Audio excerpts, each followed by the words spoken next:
پیارے دوستو، جن کی نمازیں بہت زیادہ قضا ہو چکی ہیں وہ لوگ رسول اللہ صلی اللہ علیہ وآلہ وسلم کا یہ فرمان ضرور سن لیں۔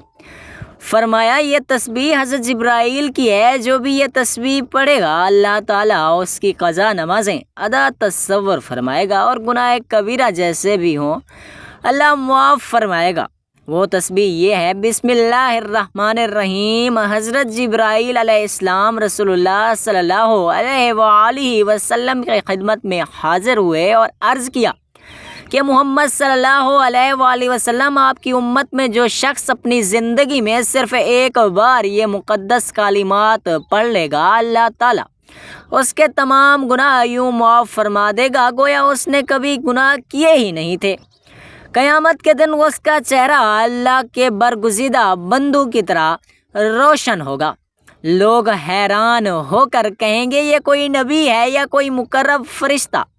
تب ایک فرشتہ ندا دے گا، یہ وہ خوش نصیب ہے جو ان کلمات کی برکت سے بے حساب جنت میں داخل ہوں گے۔ یہ وہ عظیم کلمات ہیں جن کی پہنچ سدرۃ المنتہا ہے۔ جو شخص ان کلمات کو 7 مرتبہ پڑھے اللہ تعالیٰ اس کی تمام کبیرہ گناہ اور قضا نماز معاف فرمائے گا۔ یہ وہ بابرکت کلمات ہیں کہ ان کا ورد کرنے سے مغفرت واجب ہو جاتی ہے۔ یہ الفاظ رحمت الہی کی وہ کنجی ہے جو ہر دروازہ مغفرت اور رحمت کا کھول دیتی ہے۔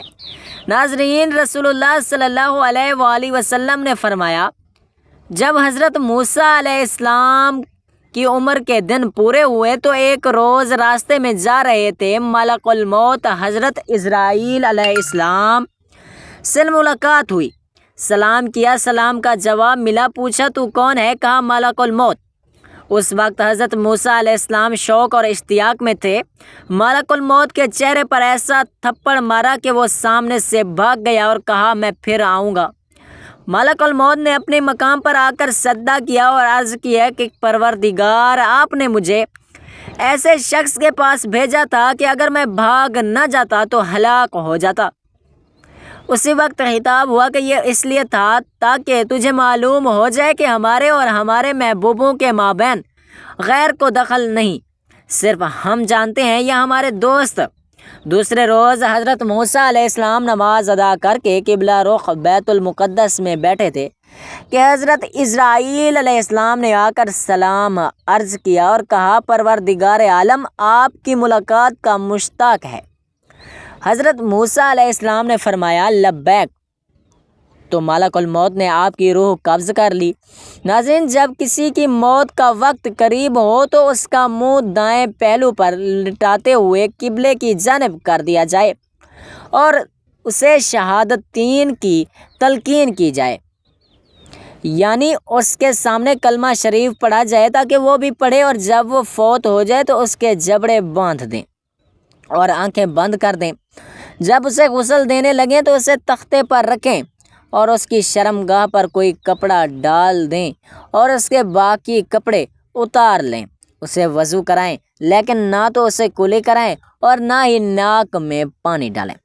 اب اس پر پانی بہائیں اور تختے کو 3، 5 یا 7 مرتبہ دھونے دی جائے اور پانی میں بیری کے پتے ڈال کر اسے گرم کیا جائے۔ اگر ایسا نہ ہو سکے تو سادہ پانی ہی کافی ہے۔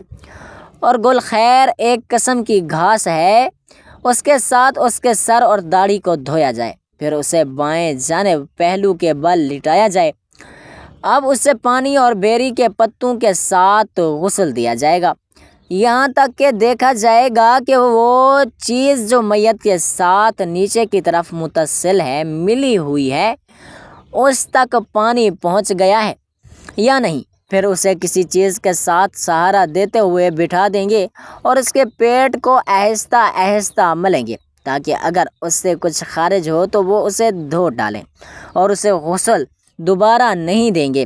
پھر اسے کپڑے کے ساتھ خشک کریں گے اور کفن پہنا دیا جائے گا، اور اس کے سر اور داڑھی پر نوجوں کے ایک قسم کی خوشبو ہے اور اس کے اعضاء پر کافور لگا دی جائے گی۔ سنت یہ ہے کہ مرد کو 3 کپڑوں میں لفافے کی صورت میں کفن دیا جائے گا اگر وہ 2 کپڑوں کو کافی سمجھے تو یہ بھی جائز ہے۔ اور جب وہ میت پر لفافہ لپیٹنے کا ارادہ کریں تو اس کی بائیں جانب سے ابتدا کریں، پھر اس طرح دائیں جانب سے۔ اب اگر میت سے کفن کے کھلنے کا خطرہ ہو تو اسے گرہ لگا دیں اور عورت کو 5 کپڑوں میں کفن دیں اور دوپٹے سے اس کی چھاتی کو ڈھانپ دیا جائے گا اور لفافے میں کفن دیا جائے گا۔ پھر اگر 3 کپڑوں کو کافی سمجھیں تو یہ بھی جائز ہے، اور میت کے بالوں اور داڑھی میں کنگھا نہیں پھیرا جائے گا اور نہ ہی اس کے ناخن اور بال کاٹے جائیں گے، اور میت کو کفن پہنانے سے قبل خوشبو لگائی جائے گی۔ جب ان امور سے فارغ ہو جائیں تو اب اس پر نماز جنازہ پڑھیں۔ اگر بادشاہ موجود ہو تو وہ لوگوں میں اس پر نماز کی امامت کرانے کا زیادہ حقدار ہے۔ اگر بادشاہ موجود نہ ہو تو پھر محلے کے امام کو مقدم کرنا مستحب ہے۔ اس کے بعد ولی ہے۔ اب اگر میت کی نماز جنازہ بادشاہ کے علاوہ کسی اور آدمی نے پڑھا دی تو ولی اس پر دوبارہ نماز جنازہ پڑھا سکتا ہے، اور اگر ولی اس پر نماز جنازہ پڑھ چکا ہے تو پھر اس میت پر دوبارہ نماز جنازہ پڑھنا جائز نہیں۔ اگر میت پر نماز جنازہ پڑھے بغیر میت کو دفنا دیا گیا تو 3 دن تک اس کی قبر پر نماز جنازہ پڑھی جا سکتی ہے، مگر اس کے بعد نہیں۔ اور نماز جنازہ پڑھانے والا بالکل میت کے سینے کے مقابل کھڑا ہوگا۔ نماز جنازہ کیا ہے؟ نماز جنازہ یہ ہے کہ وہ تکبیر کہے اور تکبیر کہتے ہوئے اللہ تعالیٰ کی تعریف بیان کرے، پھر تکبیر کہے اور تکبیر کہتے ہوئے نبی کریم صلی اللہ علیہ وآلہ وسلم پر درود و سلام بھیجے، پھر تیسری تکبیر کہے اور اب کی تکبیر کہتے ہوئے اپنے لیے، میت کے لیے اور تمام مسلمانوں کے لیے دعا مانگے، پھر چوتھی تکبیر کہے اور سلام پھیر دے، اور پھر تکبیر کے علاوہ باقی کسی بھی تکبیر پر ہاتھ بلند نہیں کرے گا۔ ایسی مسجد جس میں نماز 5 گانا باجماعت ہوتی ہو، اس میں کسی میت پر نماز جنازہ پڑھی جائے۔ جب میت کو اس کے تختے پر اٹھائیں، دوسرے اس کے چاروں پایوں سے پکڑے اور دوڑے بغیر اسے جلدی جلدی میت کی قبر تک پہنچا جائے۔ تو لوگوں کے لیے میت کندھوں سے اتار کر رکھنے سے پہلے بیٹھنا مکروہ ہے، اور قبر کو کھودا جائے اور لحد بنائی جائے اور میت کو قبلے کی جانب سے قبر میں داخل کیا جائے گا۔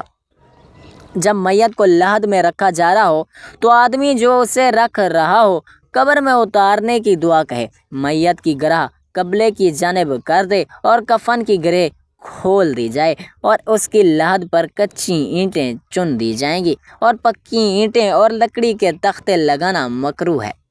پھر اس پر مٹی ڈال دی جائے گی اور قبر 4 کونی نہیں بلکہ کوہان نما بنائی جائے گی، اور جس بچے نے پیدا ہونے کے بعد کچھ آواز نکالی اور پھر وہ فوت ہو گیا تو اس کا نام رکھا جائے گا اور اس پر نماز جنازہ بھی پڑھی جائے گی، اور اگر اس نے آواز نہ نکالی تو اسے کپڑے میں لپیٹ کر دفنا دیا جائے گا، اس پر نماز جنازہ نہیں پڑھی جائے گی۔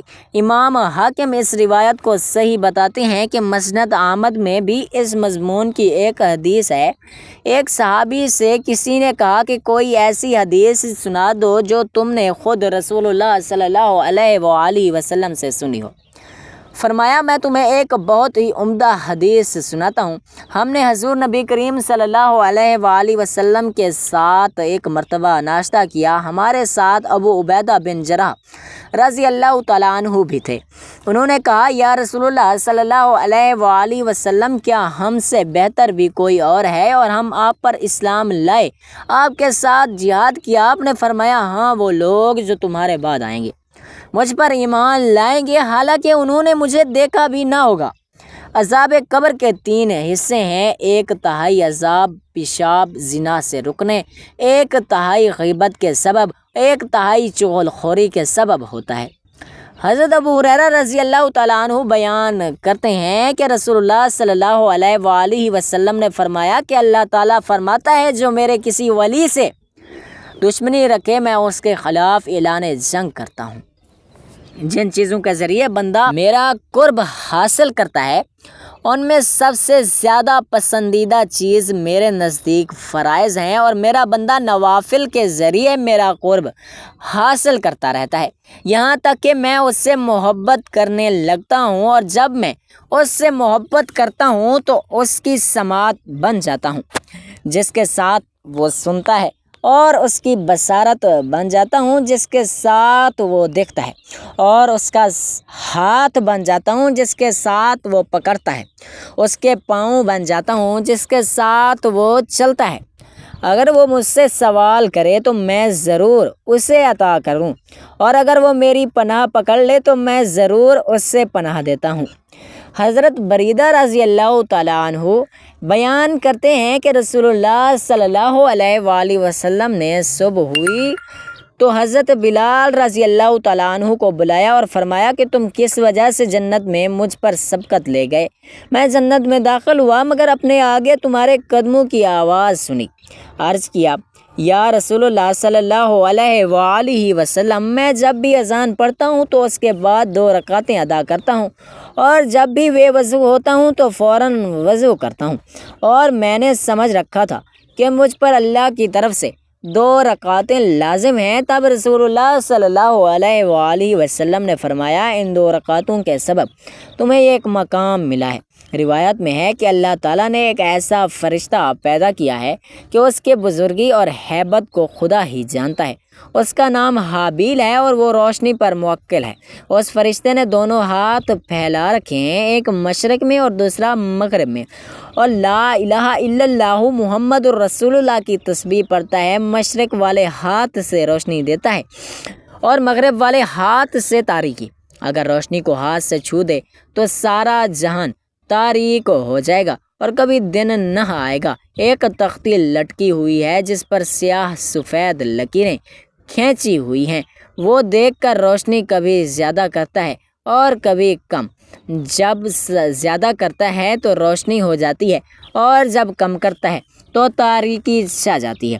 یہی وجہ ہے کہ کبھی دن بڑے ہو جاتے ہیں اور کبھی راتیں۔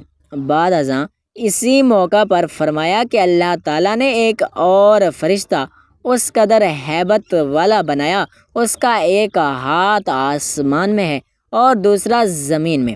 آسمان والے ہاتھ سے ہوا کو ہاتھ میں رکھتا ہے اور زمین والے ہاتھ سے پانی کو۔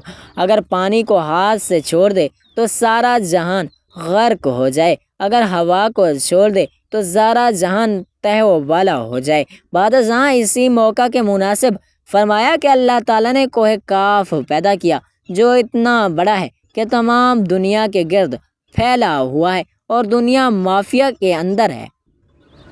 ارشاد باری تعالیٰ ہے، ترجمہ کہ اللہ تعالیٰ نے ایک فرشتہ پیدا کیا ہے جو اس پہاڑ پر بیٹھا ہے، اس کا نام فرقائل ہے، اس کی تسبیح یہ ہے لا الہ الا اللہ محمد رسول اللہ، اور وہ اس پہاڑ کا موکل ہے۔ کبھی وہ ہاتھ بند کرتا ہے، کبھی وہ ہاتھ کھولتا ہے۔ زمین کی رگیں اللہ تعالیٰ نے اس کے ہاتھ میں دے رکھی ہیں۔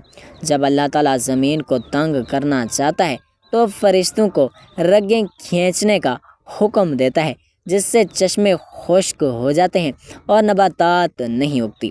جب فراخ سالی کرنا چاہتا ہے تو اس رگوں کو کھولنے کا حکم دیتا ہے۔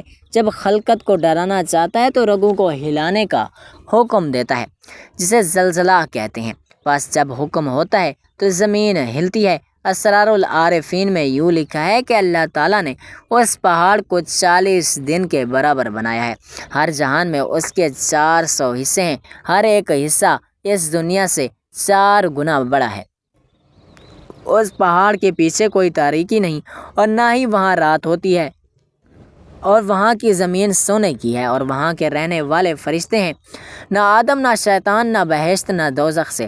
جس روز اللہ تعالیٰ نے انہیں پیدا کیا ہے، سارے فرشتے لا الہ الا اللہ محمد الرسول اللہ کہتے ہیں۔ ان 4 جہانوں کے پیچھے حاجات ہیں جن کی بڑائی اللہ تعالیٰ ہی کو معلوم ہے۔ ایک مرتبہ نبی کریم صلی اللہ علیہ وآلہ وسلم بیٹھے تھے، فرمایا کہ مجھے اللہ تعالیٰ نے بہت سی کرامتیں عنایت فرمائی ہیں کہ حضرت جبرائیل امین علیہ السلام نے حضور اقدس صلی اللہ علیہ وآلہ وسلم کی خدمت اقدس میں آ کر کہا کہ حکم الہی ہے کہ میں نے تیرے پاس جو کتاب بھیجی ہے اس میں ایک ایسی سورہ ہے کہ اگر وہ تورات میں ہوتی تو موسیٰ علیہ السلام کی امت میں سے کوئی شخص یہودی نہ ہوتا۔